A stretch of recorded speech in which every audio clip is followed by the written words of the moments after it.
Good morning, everyone. Good morning, ma'am. Today we will start a new chapter. It is a chapter 7. Sorry, this color is not visible.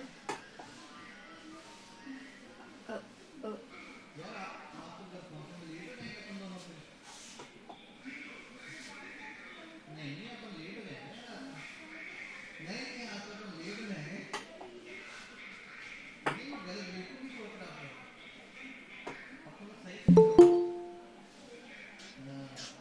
एक minute है ना.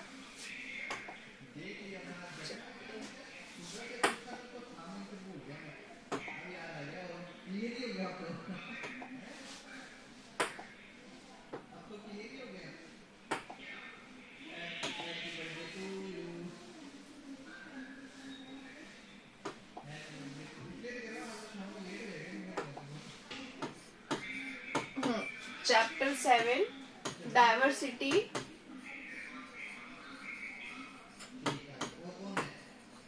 in organisms.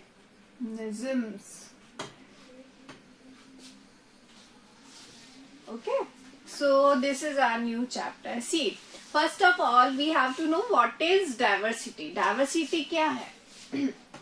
What is diversity? Diversity means total number and total type of organisms or living beings. Total number कितना है, total type कितना है, means कितनी कितनी variability है, कितने टाइप की वैरायटी जो है वो प्रेजेंट होती है. या तो हम पर्टिकुलर एक जियोग्राफिकल एरिया की बात करें या फिर हम पूरे की पूरी अर्थ की या वर्ल्ड की बात. So this is the diversity. Diversity समझ में आ गया. टोटल कितनी वेरिएशंस है, how many types of variability is present, क्या क्या स्पीशीज प्रेजेंट है और स्पीशीज की कितनी वैरायटीज है अलग अलग. तो ये सब जो है डाइवर्सिटी होती है. So that's why diversity in organism.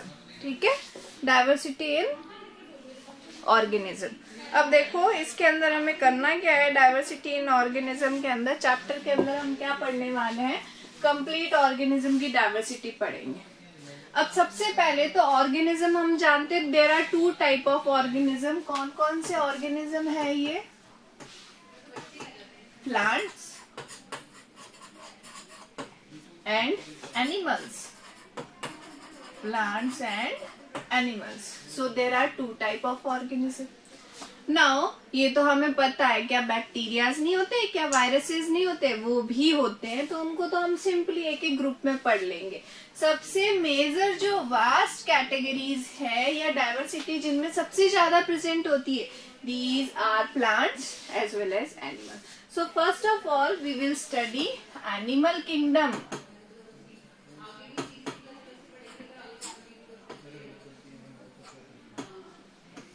We will study animal kingdom.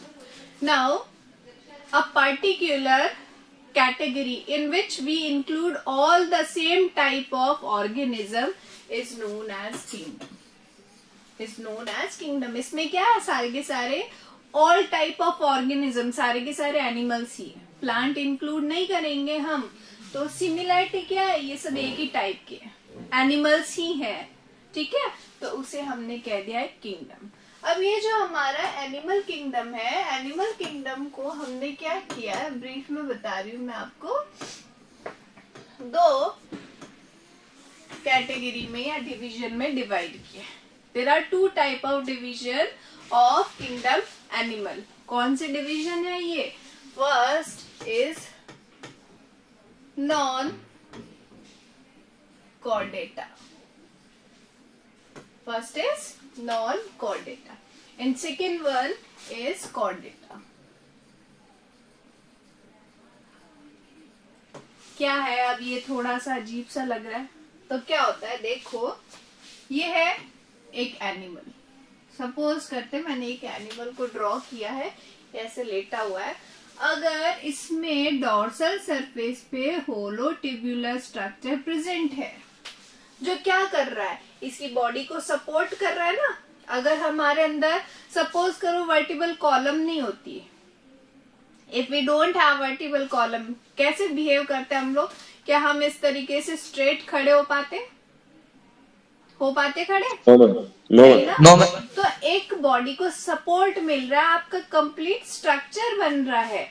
ये इसे हम बोल रहे हैं this is the hollow structure, this is the notochord. If this cord is present, means this type of animals are known as chordata. If the cord is absent, इसमें cord नहीं नजर आ रही आपको, means these are non-chordata.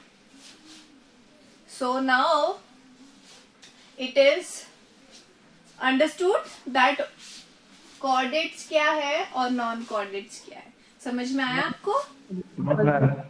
है ना?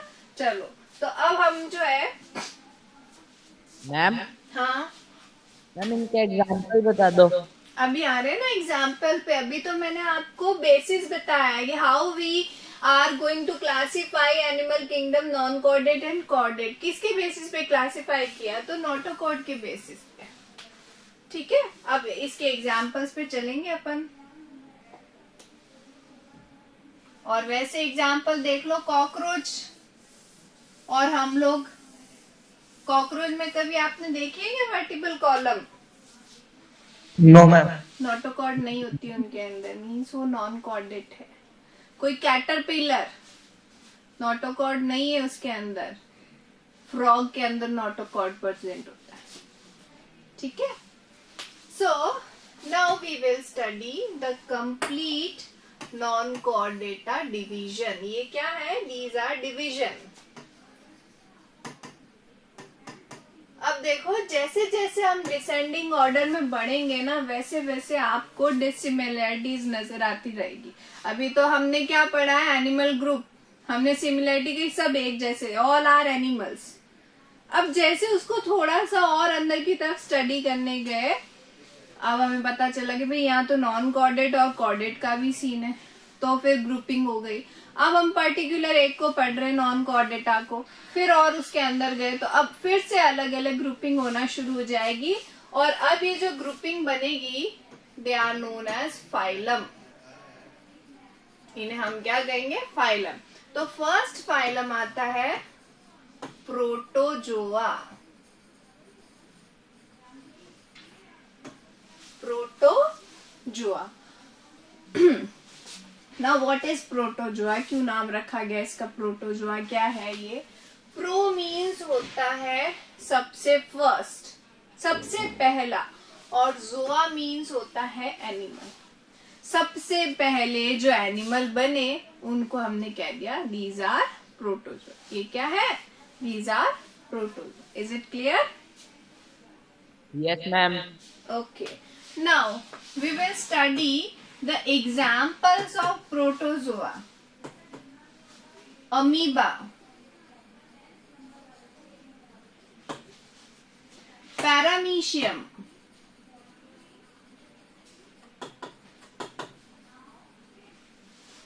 Euglena,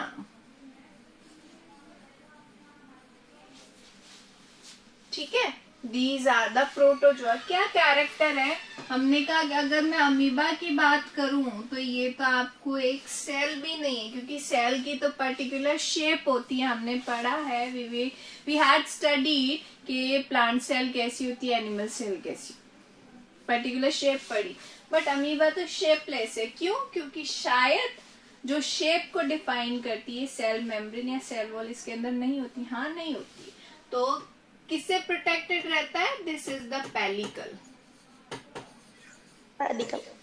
this is the proteinaceous layer which is known as pellicle. Protein की बनी हुई एक लेयर होती है जिसे हम कहते हैं पेलिकल, जिसकी वजह से ये फ्लेक्सिबल रहता है. शेप जो है वो चेंज कर लेता है. क्या इसका मुंह है? हमें पता ही नहीं, नजर ही नहीं आ रहा. क्या इसके अंदर डाइजेस्टिव सिस्टम? नहीं होता है. तो फिर क्या सिस्टम प्रेजेंट है, क्या है? तो जब भी हम किसी फाइलम की स्टडी करेंगे, सबसे पहले क्या स्टडी करते हैं? उसके अंदर हम उसकी बॉडी की स्टडी करते हैं. ठीक है. These are unicellular animals. Unicellular animals. Unicellular animals, एक ही सेल है और कंप्लीट एक cell, one cell will define the whole body. ठीक है। दूसरा है आपका no body systems are present, तो हम इसको क्या बोलेंगे, नो बॉडी सिस्टम्स ही नहीं है। आपने टिश्यू पढ़ा है, टिश्यू की डेफिनेशन कौन बताएगा मुझे? When A group of cells which are similar in function and similar in structure. A group of A cells, group of cells. बस मुझे इतना ही सुनना था। ठीक है, तो ये क्या ग्रुप ऑफ सेल है? नहीं, ये तो सिंगल सेल है। तो देखो बॉडी कैसे बनती है, यूनिसेल्युलर, फिर मल्टी सेल्युलर जब होता है तो इसे टिश्यू कहते हैं। जब पर्टिकुलर सिमिलर टाइप के टिश्यू मिलते हैं तो कोई एक ऑर्गन बना देते हैं, तो अगर ऑर्गन बन गया तो ऑर्गन सिस्टम टाइप का बॉडी ऑर्गेनाइजेशन हो जाएगा। और सिमिलर फंक्शन करने वाले ऑर्गन जब कंबाइन हो जाते हैं तो वो एक ऑर्गन सिस्टम बना लेते हैं। जैसे हम बात करें डाइजेस्टिव सिस्टम की, सिमिलर फंक्शन है, स्टमक डाइजेशन करेगा, इंटेस्टाइन करेंगी एब्जॉर्प्शन। ऐसा थोड़ा ना इंटेस्टाइन ब्लड सर्कुलेशन कर रही, नहीं। ठीक है, शेप अलग हो जाएगी लेकिन फंक्शन सिमिलर रहेगा। और जब बहुत अलग अलग टाइप के ऑर्गन सिस्टम एक ही बॉडी में प्रेजेंट होते हैं तो उस बॉडी लेवल को हम बॉडी लेवल टाइप का ऑर्गेनाइजेशन कहते हैं। बट इसके अंदर तो कुछ है ही नहीं।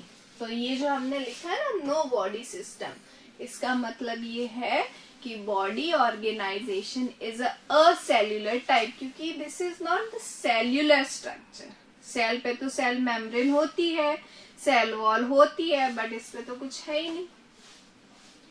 सो हम इसकी जगह लिखेंगे a cellular level of body organisation.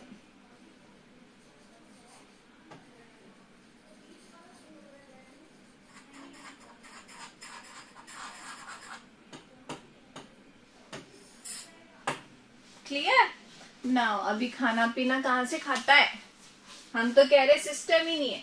तो जो भी है इसका डाइजेशन, इसका एक्सक्रिएशन जनरल बॉडी सरफेस के थ्रू होता है। ये बाहर से ही ऑक्सीजन को ले लेगा, CO2 को निकाल देगा।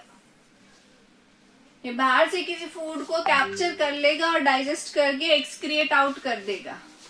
तो ये है आपका प्रोटोजोआ। तो मैंने कंप्लीट बात की है आपके अमीबा की।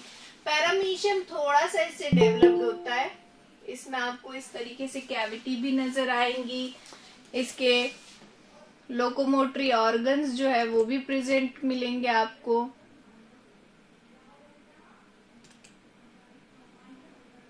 ठीक है, तो ये देखो छोटी छोटी सीलिया प्रेजेंट होती है इस तरीके से। Good morning, ma'am. Good morning. Who is this?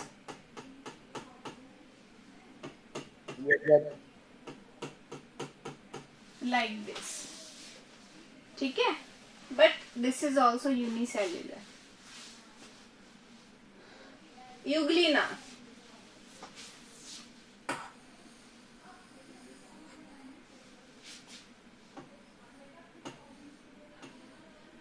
this is the euglena, these are flagella, ये flagella है। ठीक है, तो सिंपली ऐसे ही स्ट्रक्चर आपको देखने को मिलेंगे। these are protozoa। समझ में आया प्रोटोजोआ? अंडरस्टूड? yes ma'am। चले आगे। Yes, ma'am. मैं यहाँ डस्टर ढूंढ रही हूँ, ये पता नहीं स्टूडियो से ले रही class. Next phylum, first phylum we had studied Protozoa. Next phylum we will study Porifera.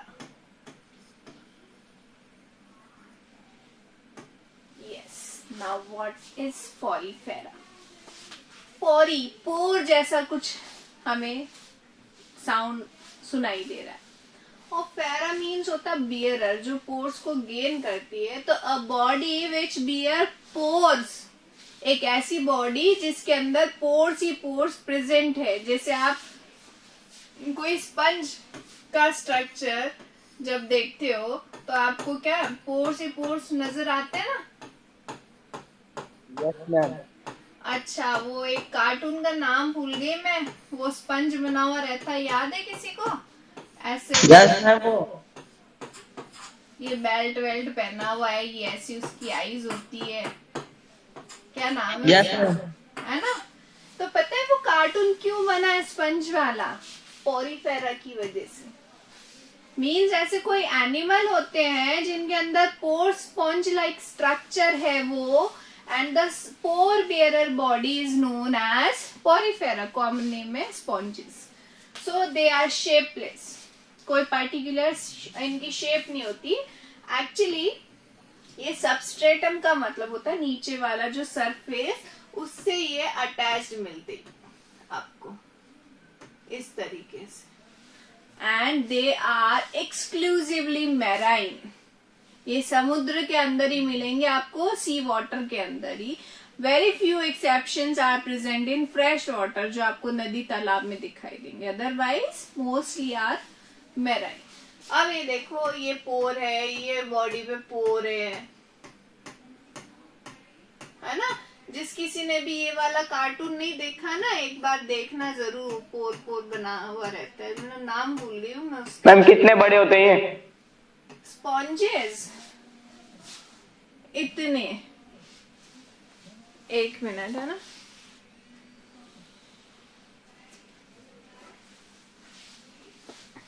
बहुत ज्यादा बड़े नहीं होते हैं, छोटे ही होते हैं। इमेजिन इतने बड़े नहीं करने, दे आर डेकोरेटिंग एनिमल्स। आपका हाफ हैंड भी नहीं होगा इतने बड़े, और कुछ कुछ बड़े भी होते हैं नो डाउट।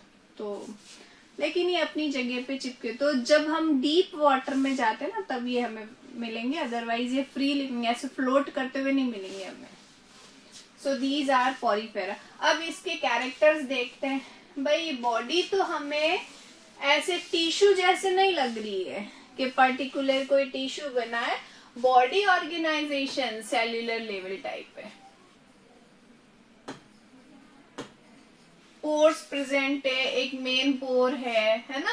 इन पोर से पानी के साथ फूड अंदर चला जाता है, हर एक सेल इसको डाइजेस्ट कर लेगी और यहाँ से एक्सक्रीट आउट कर देती है। So this is the Porifera. Clear Porifera? Yes ma'am. Yes ma'am. कोई है जिसको नहीं समझ में आया?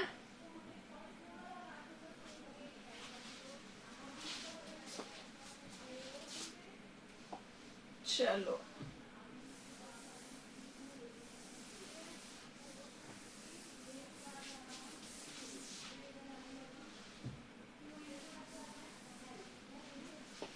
थर्ड फाइलम जो है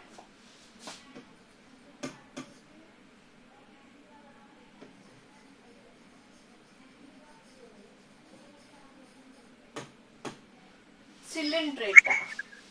मैम उस कार्टून का नाम था स्पंज बॉब। हाँ, जो भी था। चलो ठीक है, देखना आप लोग, उसके अंदर सारा वो मैराइन के अंदर ही आपको ये सारे एनिमल्स दिखा देंगे उसके अंदर।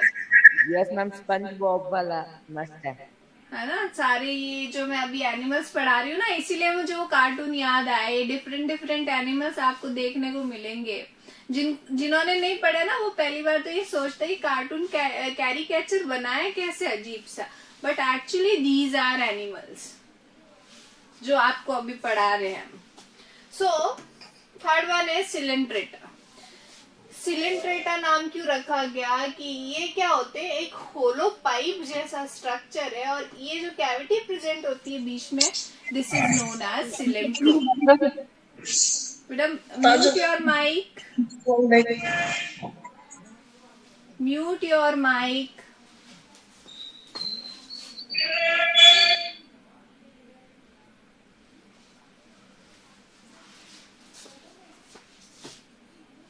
This cavity is known as cylindrone. बाहर इस तरीके से प्रोटेक्शन के लिए टेंटाकल्स लगे हुए रहते हैं। They are also marine, fresh water में भी आपको देखने को मिलेंगे, ठीक है। और ये चिपके हुए रहते हैं सबस्ट्रेटम से। कुछ कुछ इसके अंदर फ्री लिविंग भी होते हैं। अब मैं एक डायग्राम बना रही हूँ, आप मुझे बताना ये क्या होना चाहिए इस तरीके से। जेलीफिश। जेलीफिश। तो ये ऐसे भी होते हैं सेसाइल, और ये फ्री लिविंग स्विम करने वाले भी होते हैं। तो जेलीफिश हो गया, किसका एग्जाम्पल है आपका, सिलेंट्रेटा का, ठीक है। दूसरा हो गया हाइड्रा, ये जो मैंने बनाया hydra, this is the hydra. तो जेलीफिश तो देखो फ्लोट करते करते, दीज आर ऑल्सो टेंटाकल्स, ये ऐसे फूड को इंटेक कर लेते हैं, ये इस तरीके से फूड को इंटेक कर लेते हैं। या फिर कोई इनको खाने के लिए आ रहा है तो ये अपने ऐसे स्टिंग्स जो है उनको चुभा देते हैं। So these are coelenterates. Is it clear? अब Yes, ma'am. इसके अंदर देखो टिश्यू लेवल टाइप का ऑर्गेनाइजेशन जो है वो स्टार्ट हो जाता है, ठीक है। फोर्थ है अपना प्लेटी हेलमिन्थीज। Platyhelminthes means they are known as flatworms. अब ये वर्म्स है, कीड़े जैसे दिखेंगे आपको। ये प्लेट होती है ना अपनी, एक कितनी फ्लैट होती है, इस तरीके से, इस तरीके से उतने ही फ्लैट होते हैं। That's why these are also known as flatworms. एक डिजीज आपने पढ़ी होगी या शायद नहीं है, अपने 10th में पढ़ते हम, ड्रैकन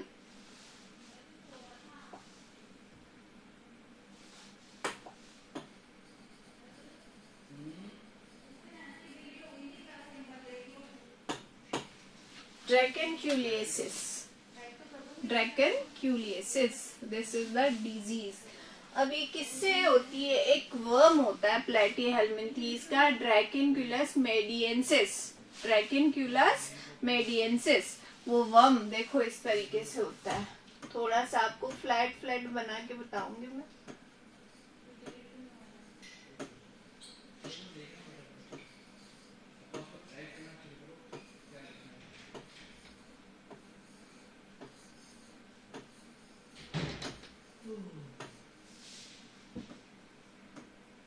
आईज नहीं आती, हाँ आईज बनाई है मैंने।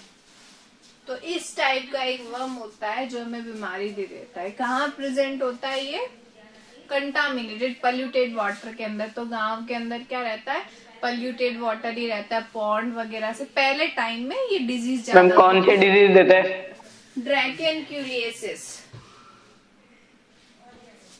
नारू रोग बोलते हैं इसको हिंदी में, नारू रोग। डिजीज है क्या? क्या, हाँ, बहुत मसल्स के अंदर ये पैरासाइट रहने लग जाता है और खाने लग जाता है, और इसको पूरा ही काफी लंबा हो जाता है, ऐसे निकालना भी इजी नहीं होता है, वो टूट जाते हैं बीच में, और टूटते ही वापस मैंने आपको रीजनरेशन पावर समझाया था एक बार, तो ये रीजनरेट हो जाते हैं अपने आप ही अंदर ही अंदर। अब कैसे होते हैं वो एक, it is a long process, क्योंकि सेक्सुअल टाइप का रिप्रोडक्शन भी होता है, सेक्सुअल भी होता है, तो वो अभी हमें वहां जाना है। लेकिन आपको इतना समझना है वो अंदर नए बन जाते हैं फिर से। नाम से डरावना है, लेकिन अभी बंद हो गई है वो, क्योंकि अभी आजकल क्या है, पॉन्ड का यूज कम हो गया है, सब मतलब घरों में नल वगैरह आ गए। पहले टाइम में कपड़े भी उसी में धुलते थे, गाय भैंसे भी उसी में नहाती थी, वहीं से पानी आता था पीने के लिए। सो दैट्स वाई ये डिजीज जो है ये ज्यादा चलती है, ठीक है। तो ये है आपका प्लेटीहेलमिन्थीज, फ्लैटवर्म के नाम से जानते हैं हम इसको। और बाकी अब पीछे 5 फाइलम और बचे हैं, वो हम कल की क्लास में पढ़ेंगे, ठीक है ना। तब तक आप यहाँ तक पढ़ लेना, ओके। Ma'am okay. चलो।